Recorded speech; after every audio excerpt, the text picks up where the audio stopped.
Salam, Bapak Ibu Saudara, umat yang terkasih dalam Tuhan. Dari pembacaan firman Tuhan menurut Injil Matius 16 ayat 13 sampai 20. Kita akan merenungkannya dalam tema mengaku percaya dan mengenal yang diimani. Bapak Ibu Saudara, sudah berapa lama kita jadi orang Kristen?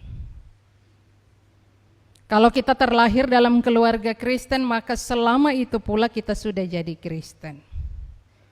Atau kalau kita baru menjadi Kristen di saat kita dewasa, maka misalnya kalau dihitung dari saat kita ditabiskan menjadi anggota SIDI, selama itu pula kita menjadi Kristen. Karena di saat itu kita mengaku percaya kepada Yesus Kristus sebagai Tuhan dan berjanji untuk menjadi pengikutnya. Tentu tidaklah penting tentang sudah berapa lama kita menjadi Kristen, tetapi tentang sejauh mana kita mengenal Yesus yang kita akui sebagai Tuhan dan Juru Selamat itu dalam kehidupan kita. Seberapa dekatnya hubungan kita dengan Dia yang kita sapa dan sembah sebagai Tuhan. Jangan sampai kita hanya sekedar tahu, tetapi ternyata tidak mengenalnya dengan baik. Bukankah tahu dan kenal adalah dua hal yang berbeda? Tentang tahu misalnya kalau kita ditanyakan, apakah kamu mengenal si A? Lalu kita bilang, oh kenal sekali. Bagaimana karakternya, bagaimana sifatnya, orangnya seperti apa? Lalu kita bilang, menurut orang dia itu orang baik. Itu bukan kenal, tetapi tahu. Kalau kita cuma tahu tentang seseorang, kita tidak akan mengerti tentang siapa dirinya, bagaimana sifat dan karakternya. Dan yang kita tahu hanya tentang perkataan orang tentang dia, penilaian orang tentang dia. Jikalau kita kenal seseorang, berarti karena kita punya kedekatan dengannya. Entah itu sebagai teman, sebagai sahabat, sebagai keluarga, dan sebagainya.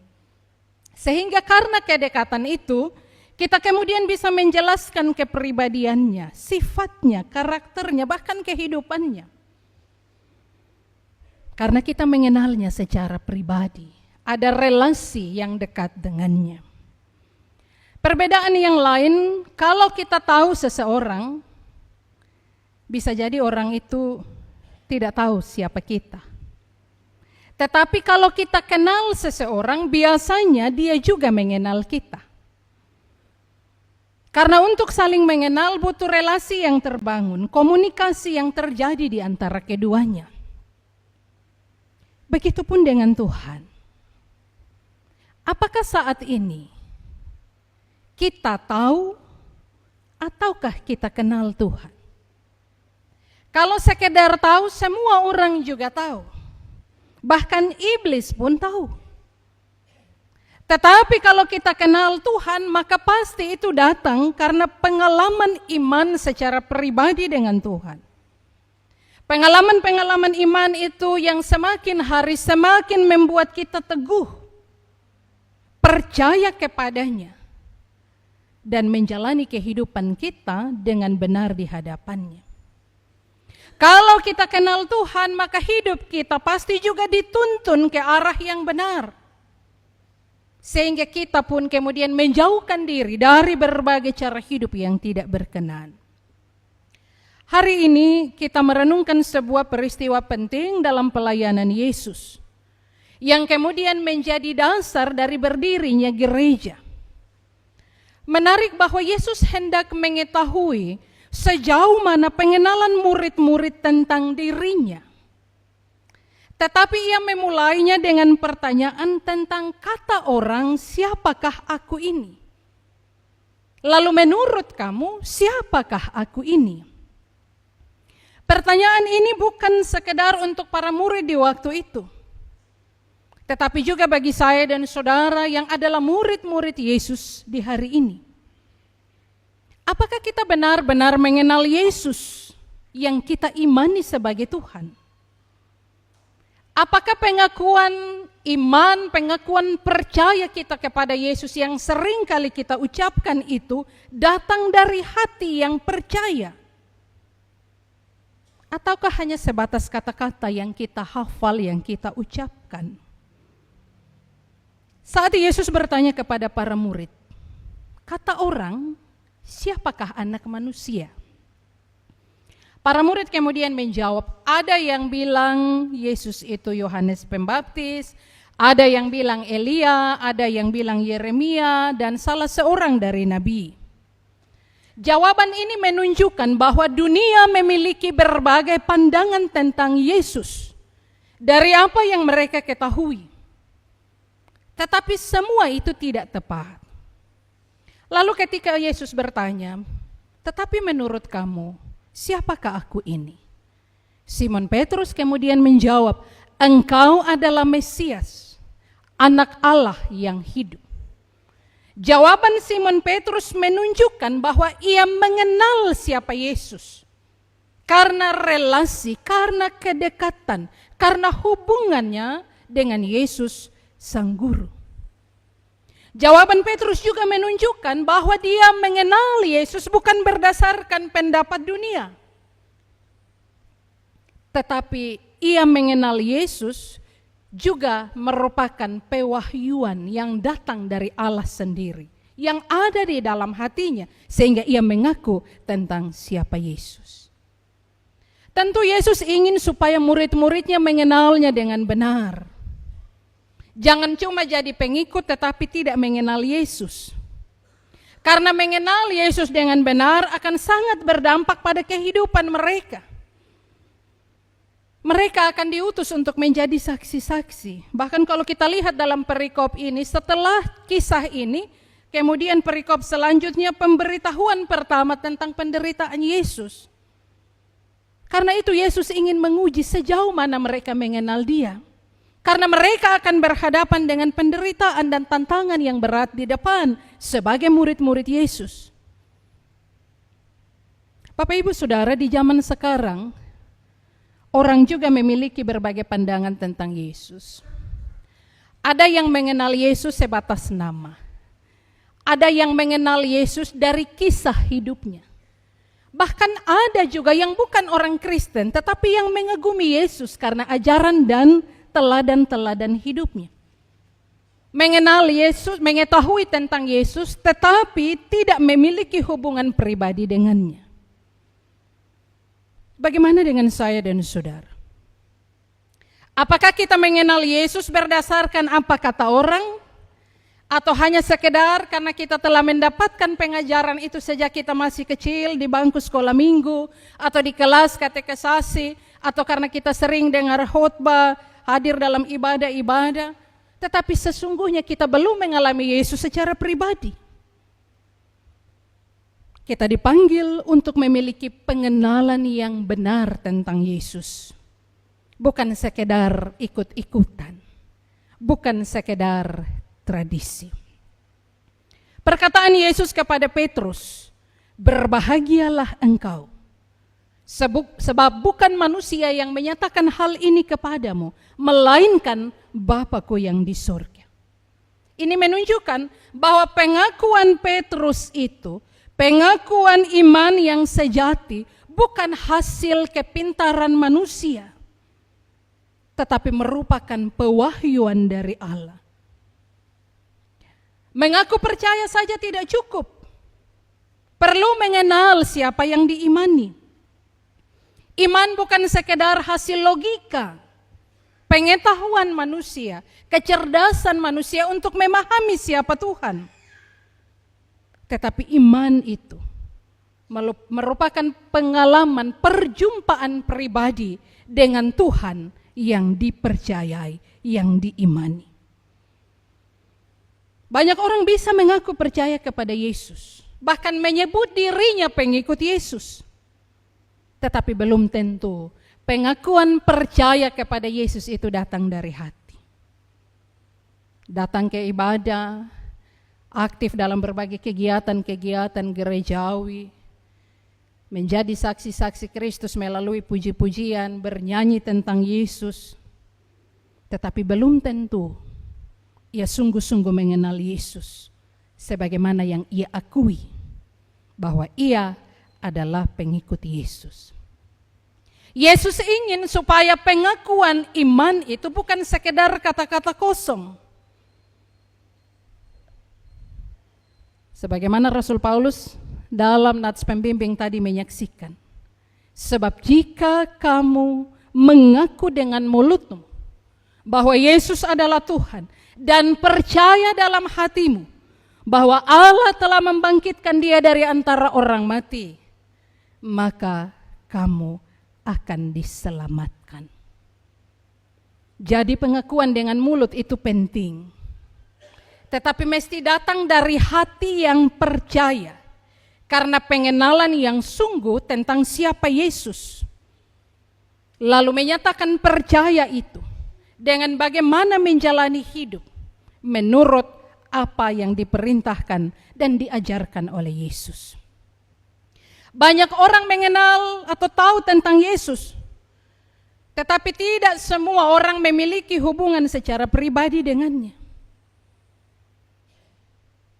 Bagaimana kita bisa mengenal Yesus secara pribadi supaya kita tidak hanya sekedar tahu tentang Yesus. Kita bisa mengenalnya melalui firman Tuhan. Injil Yohanes pasal 1 ayat 1 menyaksikan bahwa Yesus adalah firman yang hidup. Karena itu semakin kita membaca, mendengarkan, merenungkan firman Tuhan, maka semakin pula kita mengenalnya. Kita bisa mengenalnya melalui doa, membangun hubungan yang erat dengannya, supaya terjalin komunikasi yang rutin dengannya. Kita juga bisa mengenalnya melalui ketaatan kita kepadanya. Tidak hanya melalui kata-kata yang kita ucapkan, tetapi bagaimana tunduk, taat, patuh kepada setiap perintahnya. Karena itu dalam Injil Yohanes 14 ayat 15 mengatakan, jikalau kamu mengasihi aku, kamu akan menuruti segala perintahku. Bapak Ibu Saudara yang dikasihi Tuhan, Yesus berkata kepada Petrus, engkau adalah Petrus, dan di atas batu karang ini aku akan mendirikan jemaatku, dan alam maut tidak akan menguasainya. Ini menunjukkan kepada kita bahwa gereja bukanlah milik manusia. Gereja adalah milik Kristus. Gereja berdiri di atas pengakuan bahwa Yesus Kristus adalah Tuhan, Sang Mesias, Anak Allah yang hidup.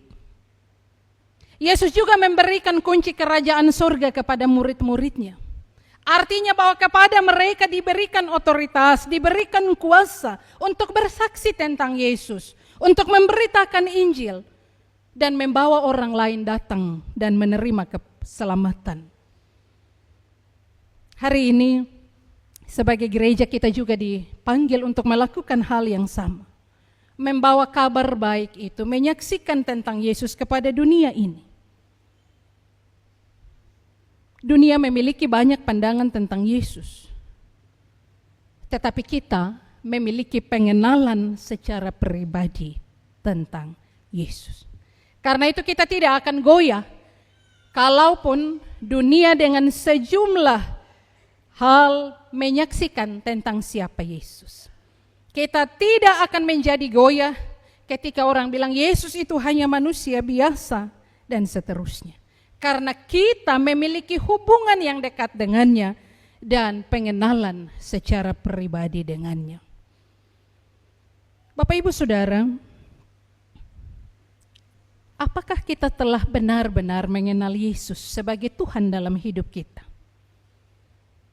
Mari berefleksi tentang hal ini. Jangan sampai sejauh ini kita hanya tahu tentang Yesus, tetapi tidak sungguh-sungguh mengenalnya. Suatu waktu ada seorang guru sekolah minggu bercerita kepada anak-anak tentang pertemuan Yesus dan murid-murid setelah Yesus bangkit di tepi danau Tiberias. di akhir cerita lalu guru sekolah minggu ini tanya kepada anak-anak, menurut kamu bagaimana kemudian salah seorang murid Yesus bisa mengenalnya, sementara murid-murid yang lain tidak? Beberapa anak di kelas sekolah minggu itu menjawab, ada yang bilang mereka mengenal Yesus dari wajahnya. Ada yang bilang mereka mengenal Yesus dari suaranya. Tetapi ada seorang anak sekolah minggu yang kemudian mengatakan, karena murid itu melihat apa yang dilakukan oleh Tuhan Yesus. Kalau kita lihat teks Injil Yohanes 21 yang menceritakan kisah ini, memang salah satu murid Yesus itu mengatakan, itu Tuhan. Setelah Tuhan Yesus menyuruh murid-murid untuk menebarkan jala di sebelah kanan perahu. Dan ketika mereka melakukannya, mereka mendapatkan ikan yang sangat banyak. Anak sekolah minggu ini mengerti bahwa murid Yesus itu mengenal Yesus melalui perbuatannya. Bagaimana dengan saya dan saudara? Apakah kita masih membutuhkan banyak bukti untuk sungguh-sungguh percaya dan mengenal Yesus sebagai Tuhan?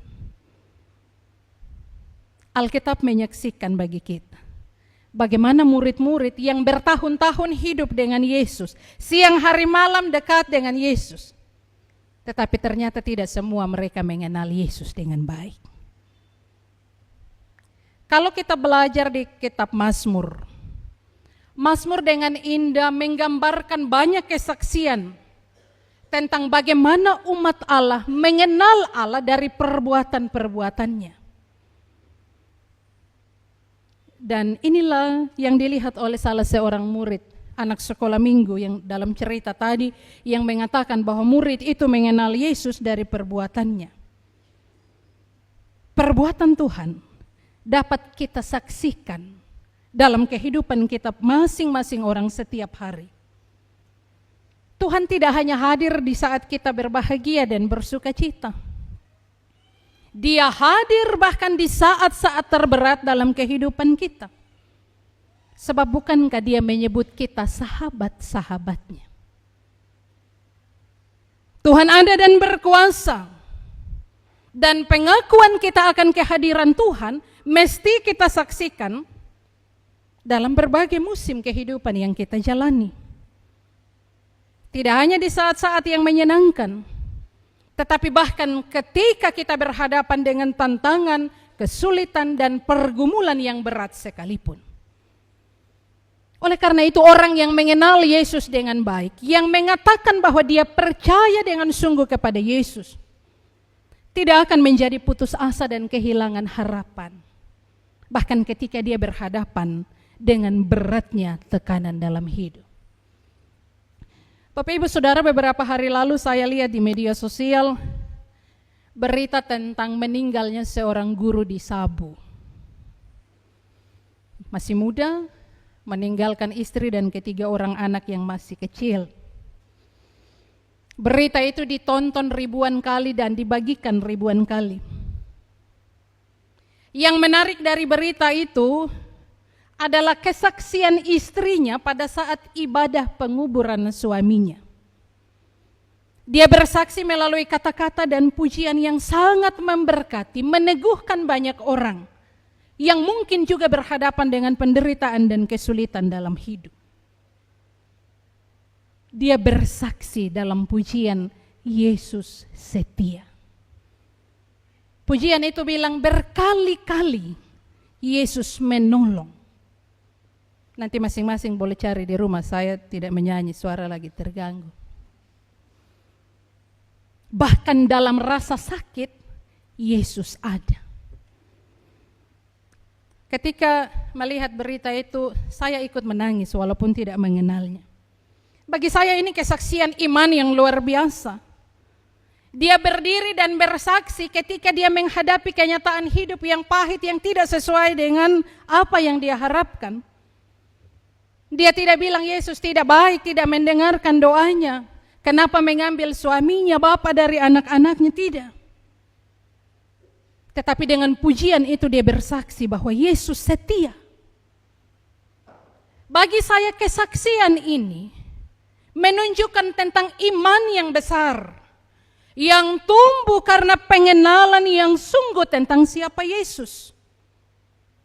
Sehingga dalam situasi yang paling pahit sekalipun, ia tetap memiliki pengharapan.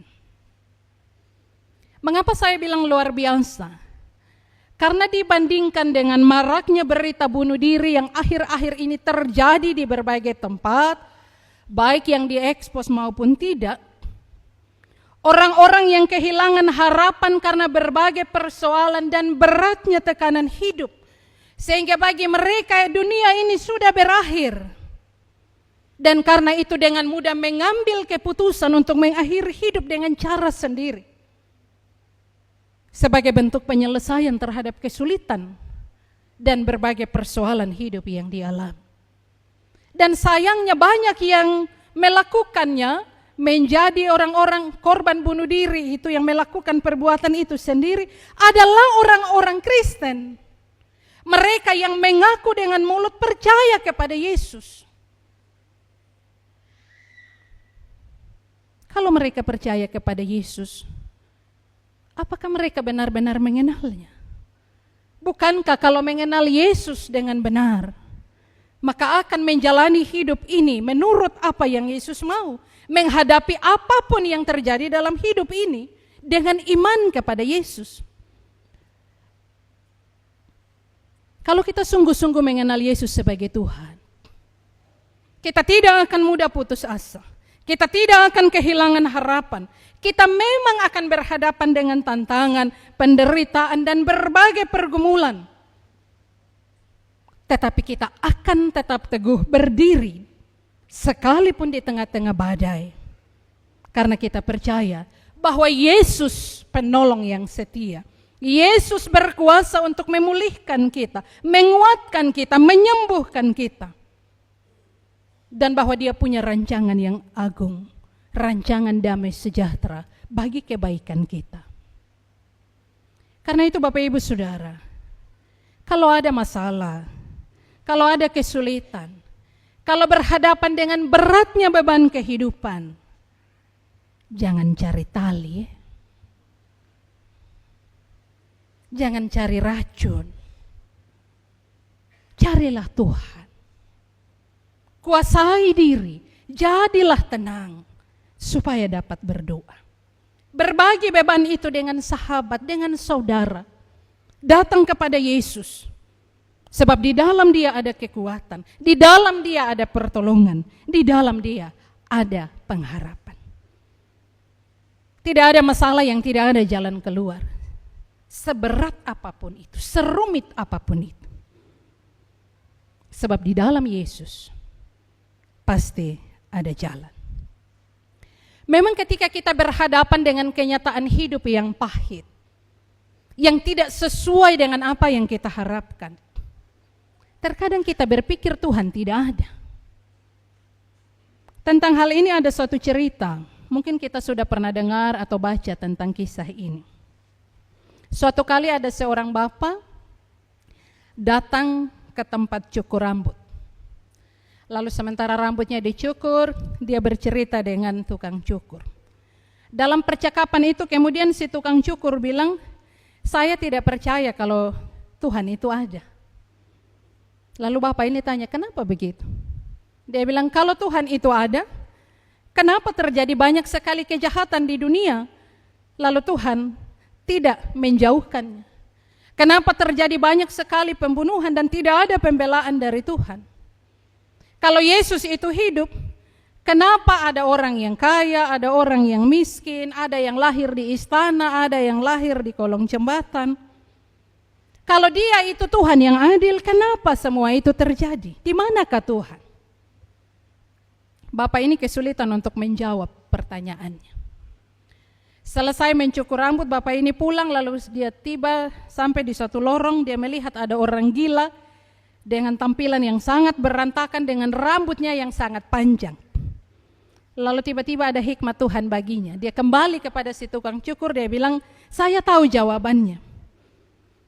Lalu dia ajak si tukang cukur ini datang ke lorong dan melihat orang gila itu. Lalu dia bilang, saya tidak percaya kalau di dunia ini ada tukang cukur. Lalu si tukang cukur bilang, kenapa begitu? Lalu dia bilang, kalau ada tukang cukur, kenapa orang gila ini rambutnya panjang? Lalu tukang cukur bilang, ya iyalah. Kalau dia tidak pernah datang kepada saya dan meminta mencukur rambutnya, bagaimana saya bisa mencukur rambutnya? Lalu bapak ini bilang, nah, begitu juga dengan kamu. Kalau kamu tidak pernah datang kepada Tuhan, maka kamu tidak akan tahu kalau Tuhan itu ada. Mungkin karena orang itu gila, makanya dia tidak tahu kalau ada tukang cukur. Tetapi bagaimana denganmu? Apakah kamu pernah datang kepada Tuhan? Tukang cukur itu bilang tidak pernah. Dia tidak pernah datang kepada Tuhan, dia tidak pernah mencari Tuhan. Bagaimana dia bisa bertemu dengan Tuhan? Bapak Ibu Saudara-saudara, kita sering menilai Tuhan dengan pandangan kita yang terbatas.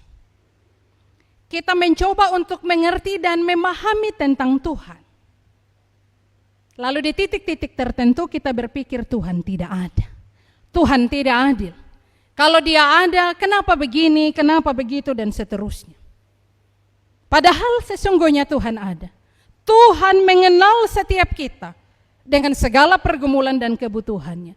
Tuhan tidak pernah meninggalkan kita sebagai umatnya. Datanglah kepadanya, dan dia akan memberi dirinya ditemui oleh kita. Kenali Tuhan melalui perbuatan-perbuatannya dalam kehidupan kita setiap hari. Kita baru dapat mengakui bahwa Tuhan itu baik jika kita melihat, jika kita mengalami sendiri bagaimana kebaikan Tuhan itu di dalam kehidupan kita. Kita tidak bisa bersaksi bahwa Tuhan itu baik berdasarkan cerita orang lain. Tetapi kita mengenal Tuhan dari perbuatannya dalam kehidupan kita setiap hari. Bapak Ibu Saudara, Tuhan menginginkan pengakuan yang bukan berdasarkan pengetahuan, tetapi pengakuan karena relasi kita yang akrab dengannya. Pengakuan karena Roh Kudus menyingkapkan rahasia itu bagi kita. Sehingga kita mengenalnya, kita menyebutnya, kita menyembahnya sebagai Tuhan dan Juru Selamat kita. Roh Tuhan itu juga yang akan membuat kita mengaminkan karya keselamatan yang dilakukan dan dikerjakan oleh Yesus Kristus melalui jalan penderitaan sampai kepada kematian dan kebangkitannya. Orang lain boleh hanya sekedar tahu tentang Yesus, boleh tidak percaya tentang karya keselamatan Yesus, tetapi kita yang mengenalnya dengan benar akan sungguh-sungguh meyakini bahwa Yesus Kristus adalah Tuhan. Saudara-saudara, selanjutnya tanda kita mengenalnya adalah menuruti perintah-perintahnya. Sebagaimana kesaksian Injil Yohanes. Mungkin banyak orang berpikir bahwa terima Yesus berarti sudah mengenalnya. Tetapi ternyata mengenalnya bukan hanya dengan menerimanya, dibaptis, diteguhkan jadi anggota sidih, mendengarkan pemberitaan firman, menyembah, berdoa, dan terlibat dalam berbagai kegiatan gerejawi. Tidak. Tanda dari kita mengenal Allah adalah menghidupi seluruh perintah-perintahnya. Mengenalnya berarti mesti menghidupi seluruh perintahnya. Hari ini melalui perenungan ini, saya dan saudara diajak untuk semakin dekat kepadanya. Supaya kita semakin mengenalnya lebih mendalam secara pribadi. Dalam relasi kita dengannya, dalam komunikasi kita dengannya. Bukan berdasarkan apa yang dikatakan oleh orang lain. Kita juga diajak untuk memperkenalkan Yesus kepada orang lain berdasarkan pengalaman iman kita masing-masing. Buku-buku nyanyian rohani kita, misalnya dalam Kidung Jemaat, menyaksikan tentang siapa Yesus berdasarkan pengalaman masing-masing orang, masing-masing pencipta lagu. Misalnya Kidung Jemaat 396. Yesus segala-galanya. Ini kesaksian sang pencipta bahwa Yesus adalah segala-galanya, datang dari pengalaman imannya. Atau Kidung Jemaat 407. Tuhan kau gembala kami, Tuhan Yesus juru selamat. Ini kesaksian iman. Atau Kidung Jemaat 383. Sungguh indah kabar mulia. Yesus Kristus tetap sama, baik kemarin, hari ini, dan selama-lamanya. Ini kesaksian tentang siapa Yesus. Saya dan saudara dapat menyaksikan tentang siapa Yesus melalui pengalaman hidup kita masing-masing bersama-sama dengan Dia. Dengan selalu dekat dengannya, bersama-sama dengan Yesus. Maka kalau kita ditanyakan, siapa Yesus menurut kita? Kita dapat bersaksi tentang Yesus dari pengalaman hidup kita bersamanya. Jawaban yang keluar dari hati kita sendiri. Karena kita telah mengalami perjumpaan secara pribadi dengannya. Kita telah melihat perbuatan-perbuatan besarnya dalam kehidupan kita. Dan dari jawaban kita tentang siapa Yesus, menunjukkan siapa sebenarnya kita. Dan pengalaman iman dalam hidup bersama Yesus selama ini. Bapak Ibu Saudara, mengenal Yesus bukan hanya tentang pengakuan di bibir bahwa kita percaya kepadanya. Bukan pula hanya tentang pengertian mengenai keberadaannya. Tetapi juga tentang bagaimana mengalaminya secara pribadi. Mengenal Yesus tidak bisa secara instan, tidak bisa sekali jadi. Ada usaha yang harus dilakukan secara konsisten. Yeremia 29 ayat 13, Tuhan berjanji, apabila kamu mencari aku, kamu akan menemukan aku. Apabila kamu menanyakan aku dengan segenap hati. Karena itu mari menjawab panggilannya. Mengaku dengan mulut tentang siapa Yesus, menyatakan percaya kita kepadanya dalam pengenalan yang sungguh tentang siapa Dia, dan menghidupi seluruh ajarannya, perintahnya. Sehingga benarlah dunia menjadi percaya, orang lain melihat diri Yesus di dalam kita. Karena kita mengenalnya dan memberitakan tentangnya. Amin. Persembahan pujian dari paduan suara Bahana Sangkakala.